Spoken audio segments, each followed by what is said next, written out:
toute notre existence, nous avons développé, depuis l'origine d'ailleurs, des produits financiers qui sont utilisés pour gérer les capitaux que nous confient les institutionnels. Nous gérons un peu plus que 7 milliards de francs suisses, mais pour moins de 100 clients. Vous voyez un petit peu que les masses sont importantes.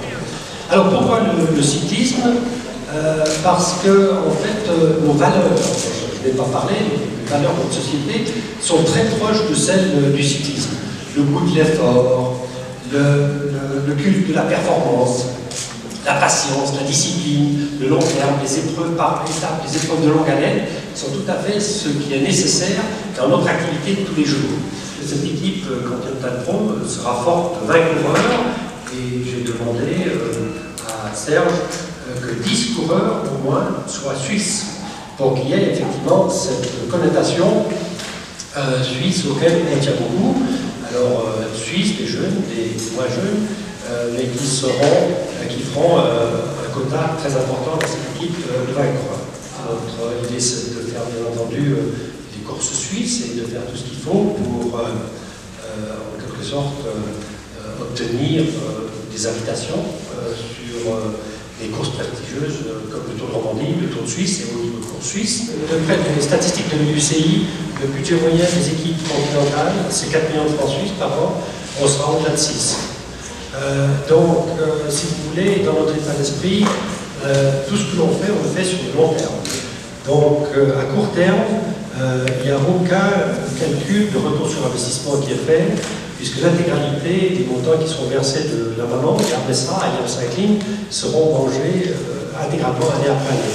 Mais évidemment, le retour sur investissement, pour nous, dans cet esprit long terme, va se faire par l'acquisition de clientèle potentielle privée. C'est une excellente nouvelle, c'est ce qu'on attend tous depuis un certain temps.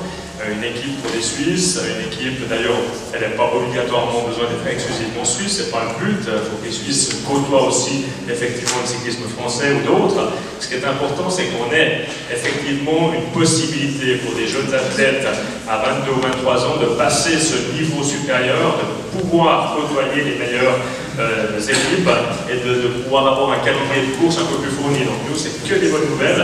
Et si je parle comme président du cycling, évidemment, de ce côté-là, on peut être que ravi, puisque c'est ce qui nous manque, cet étage complémentaire à, on va dire, peut-être BMC, qui est l'équipe où on peut peut-être terminer par le Tour de France.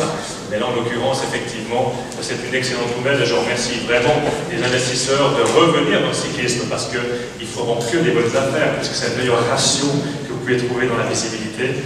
Avec l'investissement que vous allez faire, vous aurez un bon retour sur investissement, contrairement à ce que vous dites. Mais, autrement, pour le Tour de Romandie, vous savez qu'il y a quelques conditions à remplir quand même pour venir sur le Tour de Romandie. Il faut avoir le passeport biologique, il faut être inscrit au niveau de l'Union cycliste internationale avec une wildcard, mais il est bien entendu et bien clair que si cette équipe a des coureurs suisses et qu'elle a toutes ces conditions, que la porte est grande ouverte pour venir sur le Tour de Romandie, ce qui me paraît complètement logique. Et c'est même plutôt une joie de les accueillir. On le fait avec d'autres équipes. On l'a fait avec BMC quand ils ont commencé, si vous vous rappelez, ils n'étaient pas pour le Tour. On l'a fait avec d'autres équipes systématiquement chaque année. Si on peut amener des Suisses au Tour de Romandie, pour nous, c'est que du bénéfice.